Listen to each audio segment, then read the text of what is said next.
fait un dossier de presse que vous avez tous déjà, je crois, communiqué. On vous les renverra par mail peu après la conférence de presse aussi. Et à vos collègues qui peut-être ne sont pas là, mais si un gros panel de médias présenté aujourd'hui. On a aussi, si vous voulez, quelques flyers autocollants si vous voulez voir votre matériel de campagne. Et évidemment, vous avez nos contacts si vous voulez nous recontacter par la suite. Je crois qu'on est les 4 à disposition après coup pour les interviews si besoin. Et je vais commencer par passer la parole à Chloé Dutoit. Bonjour à toutes et tous, merci beaucoup d'être présente pour cette conférence de presse. Le sujet de ce jour, il s'avère bien plus technique que ce qu'il peut y paraître. Et c'est bien ce qui nous chagrine au sein de ce comité référendaire, dans la manière dont ce projet à 186 millions, dont 73 millions pour le canton de Neuchâtel, est présenté par les autorités neuchâteloises à la population. On nous dit en effet que le projet a d'ores et déjà été accepté par la population neuchâteloise lors de la votation populaire sur Mobilité 2030. C'est faux.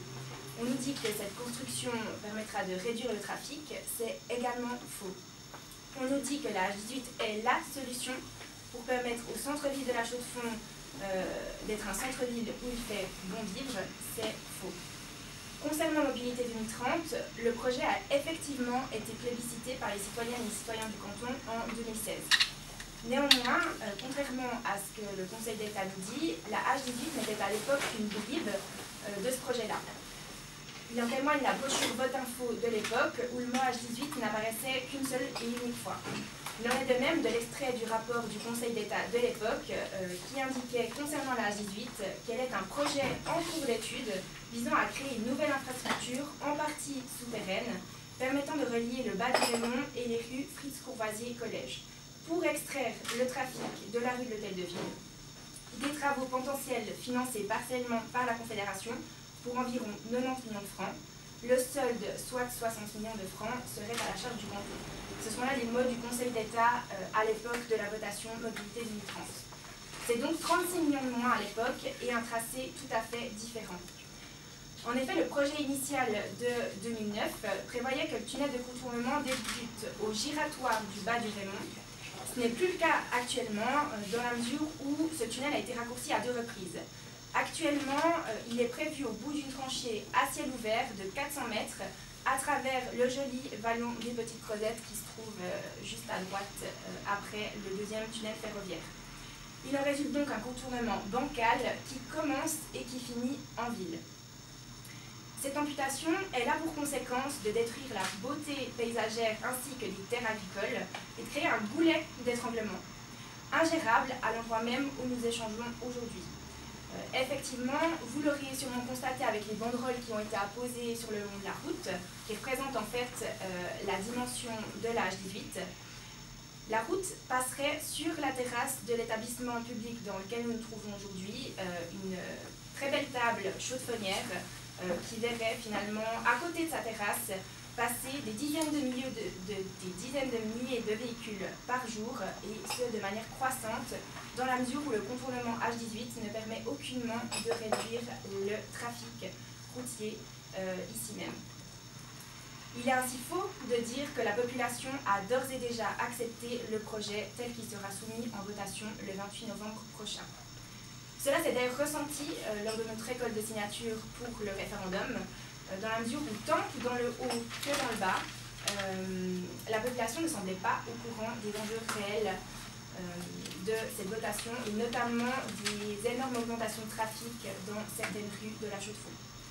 D'un point de vue plus technique, il peut être constaté que la construction de ce contournement avec un tunnel raccourci aurait pour conséquence la création d'un goulet d'étranglement, comme je l'ai dit avant, à l'entrée de la ville. En effet, déjà, saturation aux heures de pointe avec 14 000 véhicules par jour. Ici même, on verrait passer la circulation à 22 000 véhicules par jour, une augmentation de 59% en 2025 avec la H18 et avec la construction de la H20 programmée en 2035, une augmentation de 93% pour arriver à 27 000 véhicules à côté de nous par jour.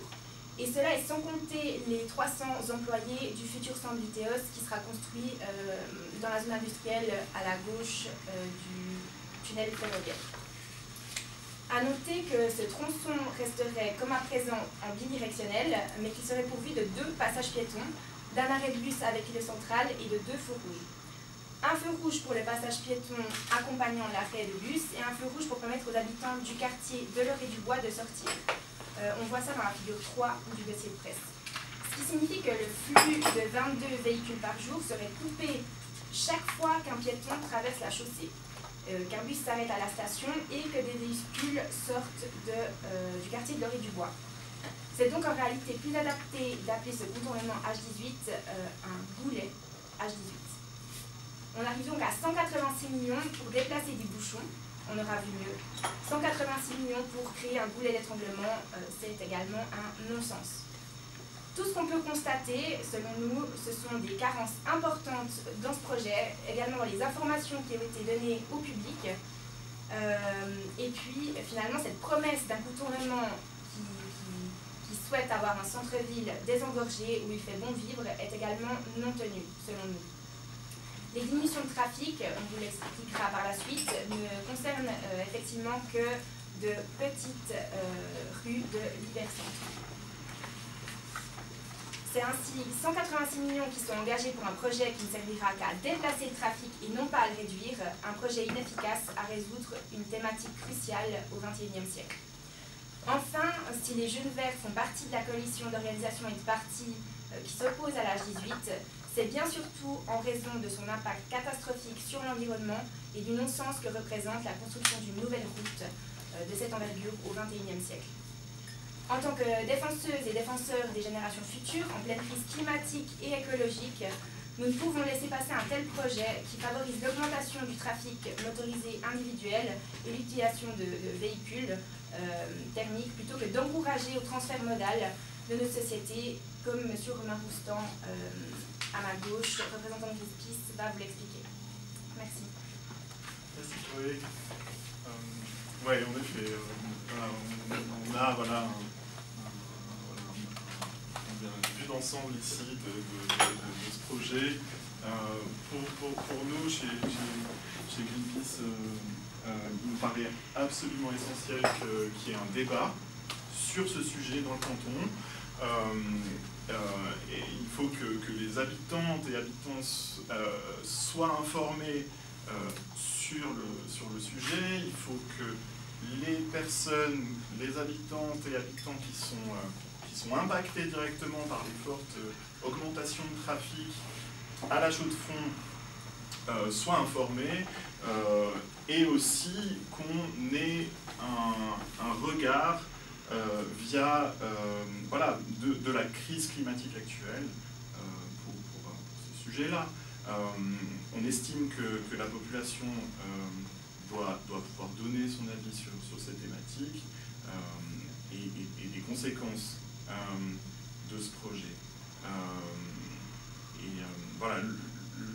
L'opposition du groupe Greenpeace de Neuchâtel à cette route, ce n'est pas le premier engagement pris localement par les bénévoles à l'encontre de tels projets. Il y a eu notamment le cas du contournement de la ville de Bienne, où le groupe de Greenpeace local a rejoint les rangs des opposants, s'est beaucoup investi, et c'est d'ailleurs un projet qui a finalement été retiré. Alors, sur la question des automobiles, on voit qu'il y a un cercle vicieux des routes suisses. 33% des émissions de gaz à effet de serre en Suisse proviennent du secteur des transports. On ne prend pas dans ce chiffre le trafic aérien. Il nous semble, pour l'avenir, au XXIe siècle, qu'il est important, voire primordial, de réduire drastiquement le nombre d'automobiles. Alors, il ne s'agit pas seulement de réduire les émissions de CO2, mais aussi de réduire le gaspillage des matières premières qui est lié au trafic routier, qui implique aussi de nombreuses destructions d'écosystèmes qui sont essentiels pour le maintien de la biodiversité. Le problème, c'est qu'en Suisse actuellement, le nombre d'automobiles ne cesse d'augmenter encore. on a plus de 6 millions d'automobiles. Et dans le canton de Neuchâtel, en Suisse et dans le canton de Neuchâtel, on voit que chaque année, le nombre de voitures continue d'augmenter. Donc là, dans une proportion qui est de 1,5% chaque année. Donc voilà, ces chiffres doivent baisser, et ce n'est pas en construisant des nouvelles routes qu'on va y parvenir. Et voilà, donc il faut pouvoir diminuer l'augmentation du trafic. On estime que combattre la congestion routière par la construction de nouvelles infrastructures routières, telles que le propose ce projet H18, c'est une mauvaise solution. C'est ce qu'on fait depuis les années 1970. Alors, on peut observer depuis toutes ces années que, de manière générale, la construction de nouvelles routes, ça entraîne systématiquement une augmentation du trafic, et ça ne permet pas de réduire significativement la congestion des centres urbains. En quelque sorte, il y avait l'expert de la mobilité, Vincent Kaufmann, qui disait « Semez des routes, vous récolterez des bouchons ». Le plus efficace, la solution selon nous la plus efficace, ça consiste à combiner l'augmentation de l'offre en mobilité douce, en transport public, et des stratégies qui motivent les automobilistes à oublier, délaisser leur voiture pour leur déplacement. Voilà. Il est naïf de croire que la construction de ce tunnel et de ce pseudo-contournement H18, ça amène à une réduction de trafic. C'est plutôt le contraire qui va se produire. Ce sont essentiellement les flux internes de la chaux de fonds qui seront déplacés. Ça aura pour conséquence une augmentation des kilomètres parcourus pour sortir de la ville. Et comme l'indique le rapport de la Commission mobilité du Grand Conseil, le projet H18 engendre une dépense de 186 millions pour au final n'externaliser que 6 000 véhicules par jour, à savoir les pendulaires qui traversent la ville en provenance du Jura et du Haut-Fond. En fait, 6 000 véhicules par jour, c'est rien du tout. Et c'est vraiment trop peu, en tout cas, ça c'est certain, c'est trop peu pour justifier une telle dépense. D'où la nécessité pour les concepteurs de ce projet de remplir artificiellement le tunnel via les mesures d'accompagnement, en forçant les habitants des quartiers nord à emprunter ce tunnel pour sortir de la ville. Donc le détour imposé aux habitants des quartiers nord pour atteindre finalement le tunnel de la vue des Alpes, ça allongera leur distance de parcours, tandis que des rues déjà très encombrées verront leur trafic augmenter de manière conséquente, notamment la rue Numatro. Alors on a un tableau, c'est la figure 4 je crois, et qui présente les différentes augmentations de trafic. Voilà, si vous prenez la voiture de temps en temps à chaux de fond, dans ces rues-là, vous pouvez déjà constater qu'elles sont parfois déjà très encombrées, et on voit que l'augmentation sera assez drastique. Voilà. Alors, notamment, rue Numatro plus 83%, Charrière 65%, Grenier plus 58%, alors que dans ces rues, il y a des écoles. Il y a encore d'autres rues qui seront impactées, la rue du Marais plus 218%, Tranché plus 115%, Moduleur plus 54%, etc. Je vous invite à regarder ce tableau et à voir cette augmentation de trafic comparée à la diminution de trafic dans les autres rues. Donc voilà. Et ça, on prend des chiffres, donc on a pris des chiffres sur les cartes officielles. Donc, il y a 2/3 des kilomètres des rues mesurées qui jouxtent des habitations subiront une surcharge de trafic et bien sûr de nouveaux embouteillages à la clé. Il y a encore une chose que je voulais dire, c'est concernant le trafic de transit, à La Chaux-de-Fonds, seulement 10%, il représente ce trafic de transit, seulement 10% du trafic en ville. Et dans ces 10%, seulement 20% sont concernés par l'évitement Est.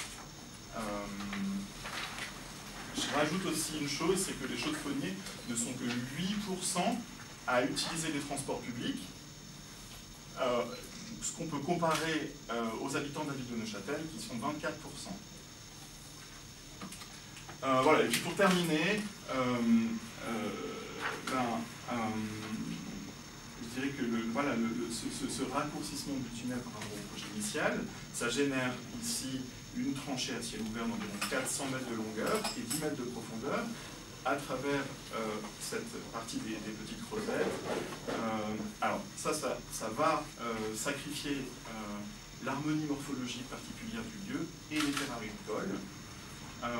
Alors que l'humanité est confrontée à la crise climatique et à l'effondrement de la biodiversité, nous estimons qu'il est important de préserver au maximum ces biotopes, que ce soit ici en Suisse comme à l'étranger, et de prendre en matière de mobilité des décisions qui soient les plus cohérentes possibles avec ce principe. Voilà, d'où notre slogan pour une mobilité à la hauteur des enjeux. Je passe la parole à Robin Bock-Bugier dans la filière de la grève du climat.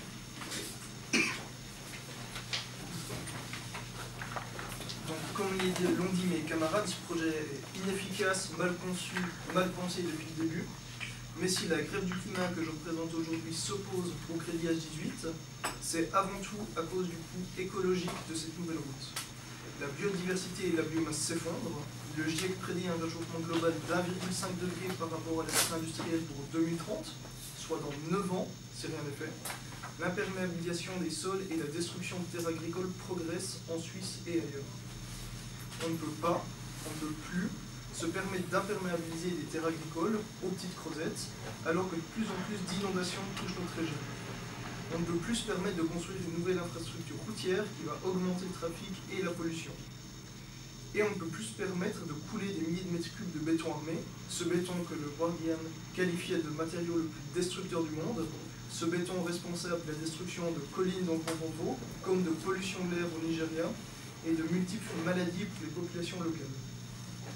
Pour réaliser un tunnel, il faut couler des milliers de tonnes de béton armé, il faut amener les matériaux sur place, depuis leur lieu d'extraction, en passant par divers sites où les minerais raffinés, où les fers sont fondus et façonnés, où le calcaire est chauffé pour faire du ciment. L'extraction du métal, mais aussi des matériaux à la base du béton, a des effets écologiques catastrophiques ici et ailleurs. Les émissions de gaz à effet de serre lors de la production de ciment sont gigantesques, tout comme les nuisances provoquées par la production du fer à béton. Lors de la construction d'un tel projet, de nombreux engins de chantier sont utilisés et des milliers de trajets en camion accompagnés de leurs nuisances sont engendrés. Alors que nous sommes à l'aube de la pire catastrophe que l'humanité ait connue, alors que les effets du réchauffement climatique se font déjà sentir en Suisse, et bien plus dramatiquement dans d'autres pays, il est irresponsable de mener ce genre de projet. L'intérêt à terme, et l'on parle de quelques années, pas de générations, des chaux-de-fonnières et chaux-de-fonniers, des habitantes et habitants de ce canton, et du reste du monde, est de réduire massivement nos émissions de gaz à effet de serre. Et cela implique de renoncer à ce genre de projet. Les bénéfices de ce crédit H18, même s'ils n'étaient pas aussi incertains ou aussi exagérés par ses promoteurs, ne vaudraient pas la destruction de notre environnement commun. Le monde scientifique nous alerte depuis longtemps, depuis bien avant ma naissance. Il est temps de changer de paradigme. L'urgence climatique nous impose de renoncer à construire de nouvelles routes. Je vais maintenant passer la parole à Nathalie de Solidarité. Voilà, donc pour nous, ce qui est particulièrement important, donc, en plus de tout ce qui a déjà été mentionné jusque-là, en fait, c'est la qualité de vie des habitantes et des habitants de la Chaux-de-Fonds et du reste du canton d'ailleurs. Et c'est pour ça qu'on a lancé ce référendum, pour donner une chance à la population de s'exprimer véritablement en fait sur le type de mobilité qu'on veut favoriser dans ce canton. Parce que jusqu'à présent, ce débat, il n'a pas vraiment eu lieu. Et si on peut l'avoir aujourd'hui, c'est grâce à ce référendum. Parce qu'en fait, le centre-ville de La Chaux-de-Fonds, vous l'avez bien compris, tout le monde souhaite le désengorger, mais le problème, c'est que ce projet ne permet tout simplement pas d'atteindre cet objectif. On l'a vu, construire des nouvelles routes, ça n'a jamais fait diminuer le trafic, et comme ce projet ne contient aucun objectif de réduction globale du trafic, bien au contraire, on va juste assister à un simple déplacement des bouchons. C'est le principe des vases communicants. Ce que vous enlevez là, vous l'ajoutez là. Et comme ce contournement, comme l'a dit Chloé Dutoit juste avant, il commence et il finit en ville, et ça va créer des goulets d'étranglement. Donc niveau qualité de vie, on a vu mieux. Que ce soit pour les habitants, les piétonnes, les cyclistes, mais aussi les automobilistes eux-mêmes au final. Ce projet, il est basé, on l'a vu, sur une augmentation naturelle du trafic de 1,5% par année. Donc une augmentation naturelle, comme s'il n'y avait absolument rien à faire, comme si le nombre de voitures, il continuait fatalement d'augmenter, constamment, tout seul. Mais en fait, si on réfléchit comme ça, dans 10 ans, qu'est-ce qu'on fait? On fait un contournement du contournement, c'est absolument pas réaliste et on voit bien qu'on va dans le mur. Pourtant, il y a des alternatives qui existent. Développer les transports publics, alors efficaces et accessibles à tout le monde, favoriser le covoiturage par exemple, et ces solutions-là, c'est urgent de les mettre en œuvre. Pour vous donner un exemple, un matin, on est allé compter des voitures qui traversent le centre-ville de La Chaux-de-Fonds. En 7h et 8h, sur la route de la Charrière, il y a à peu près 1200 véhicules qui passent. Et dans, disons, 90% de ces véhicules, il n'y a qu'une seule personne, le conducteur ou la conductrice. Donc le calcul, il est vite fait. Si toutes ces personnes elles voyageaient au moins à deux, plutôt que d'être seules dans une immense voiture, il n'y aurait plus que 600 véhicules le matin sur la route de la Charrière, pas 1200. Alors évidemment, on se rend bien compte des difficultés auxquelles sont confrontées les personnes qui doivent prendre leur voiture pour aller travailler toujours plus loin, toujours plus vite. Mais en fait, nous, la question qu'on pose, c'est est-ce que c'est vraiment ce mode de vie, ce type de société qu'on veut encourager? La réponse, clairement, c'est non. On sait très bien qu'il faut absolument ralentir pour qu'on puisse tous vivre mieux et surtout tout ensemble. Et une partie des outils qui sont nécessaires pour aller dans cette direction, ils sont déjà sur la table.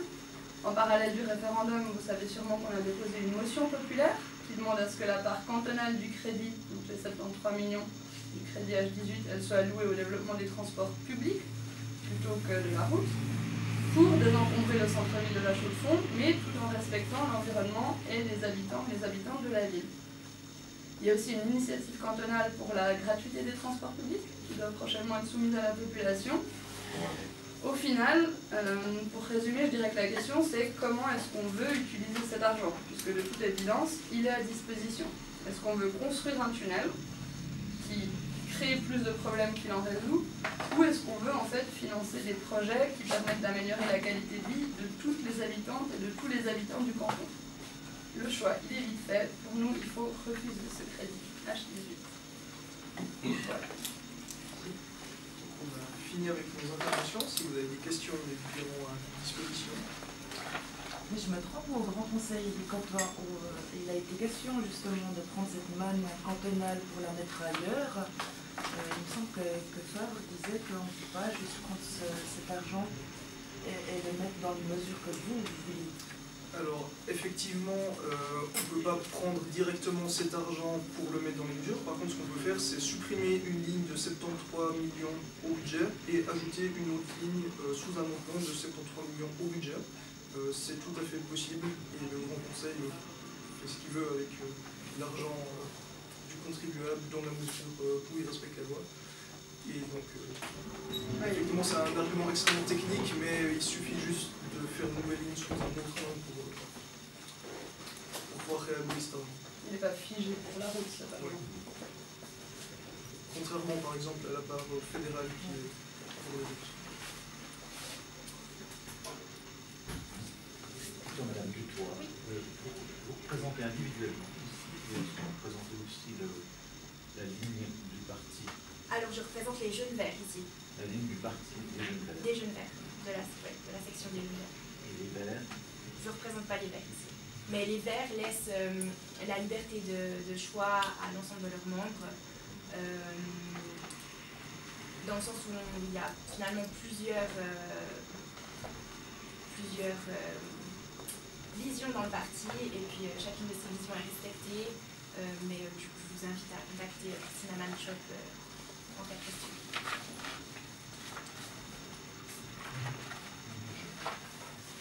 Deux questions. Comme vous le savez, il y aura les équipements de l'H20, projet fédéral terminé par les Chaumes dans 3 ans. Il y a aussi la ligne directe ferroviaire Neuchâtel-Chaux-de-Fonds, projet aussi terminé par les Chaumes fédérales en Allemagne. Dans tout ce contexte qui vise quand même qu'il y a un plan de mobilité qu'on apprécie ou pas, est-ce que la H18 m'économera un peu de chaînon en com là-dedans? Je dirais que non, parce que la H20 s'intéresse notamment à l'autre côté de la ville. La ligne directe, c'est des transports publics, c'est pas directement. On aimerait bien que ce soit un peu plus en concurrence avec la route, mais en soi c'est totalement séparé. Finalement, ça ne va pas changer grand-chose. En termes de mobilité, le projet H18, c'est vraiment pour désengorger une petite partie du centre-ville, mais ça ne change rien pour la mobilité en périphérie ou en dehors de la Chaux-de-Fonds. On constate aussi avec la H20, si la H18 aboutit, c'est que l'augmentation de trafic sera encore plus conséquente dans les rues qu'on a citées auparavant. Et également dans le tunnel de la Vue des Alpes, où il y a déjà de gros problèmes de trafic, qui verra finalement le nombre de véhicules augmenter à, de mémoire à peu près, on arrivera à 30 000 véhicules par jour. Enfin, on n'est pas en faveur des automobilistes, mais finalement les pendulaires doivent aussi être au courant qu'eux-mêmes seront touchés d'une certaine manière par ces constructions-là. Si je peux me permettre d'ajouter encore quelque chose par rapport à ce que vous disiez concernant la ligne directe, en fait, on voit bien qu'il n'y a pas de complémentarité qui est pensée entre les différents modes de transport dans ces projets qui, au final, ne sont pas rattachés les uns aux autres, en tout cas pas à la ligne ferroviaire directe et la H18, puisque les personnes qui vont prendre ce contournement, en fait, ne sont pas les personnes qui vont prendre le train. Ouais, exactement, on parle de plan de mobilité, mais en réalité, voilà, ce sont des choses séparées. Le transfert modal ou les transferts modaux, en fait, il faut que ça se voit en pratique. Et voilà, nous, on estime que cette route H18, la construction de ce tunnel va absolument pas améliorer ce point-là.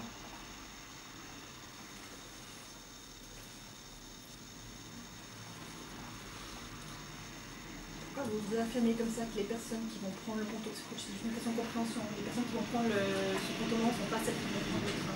Pas en même temps, en tout cas, parce qu'on ne peut pas aller de Chaux-de-Fonds à Neuchâtel en voiture et en train en même temps. Mais aussi parce que le contournement, il ne mène pas à la gare, en fait. Enfin, justement, il permet de l'éviter. Donc si on choisit de le prendre, c'est que c'est pas du tout pensé de façon, par exemple, à amener les personnes jusqu'à un certain endroit, par exemple, avec des parkings un peu à l'extérieur des villes pour qu'ensuite elles prennent le transport public.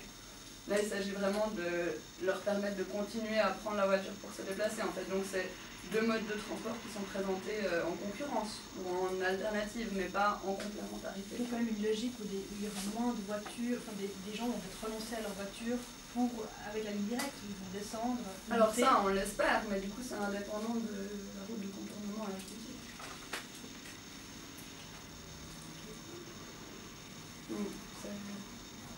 Ouais, en tout cas, la construction de ce tunnel va en tout cas pas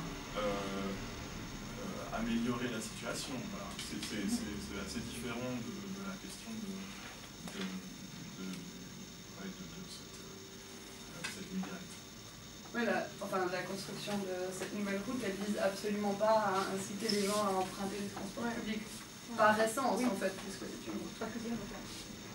Il y a combien juste vous disiez 30 000 actuellement utilisateurs du tunnel? Actuellement, c'est avec autour des 23 véhicules par jour. Et on passera avec le contournement est à 28 000 et 30 000. Et les 23 000, vous les comptez où?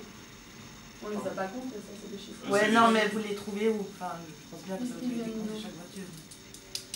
Pardon? Ils sont dans le tunnel, c'est-à-dire du nombre de véhicules. Non, mais la source. D'où viennent les chiffres? Ah, la source, c'est les sources officielles. C'est le rapport du Conseil d'État qui... C'était quand? Oui, en fait, vous pouvez voir l'état actuel en figure 5. Et donc, il y a les chiffres de voilà.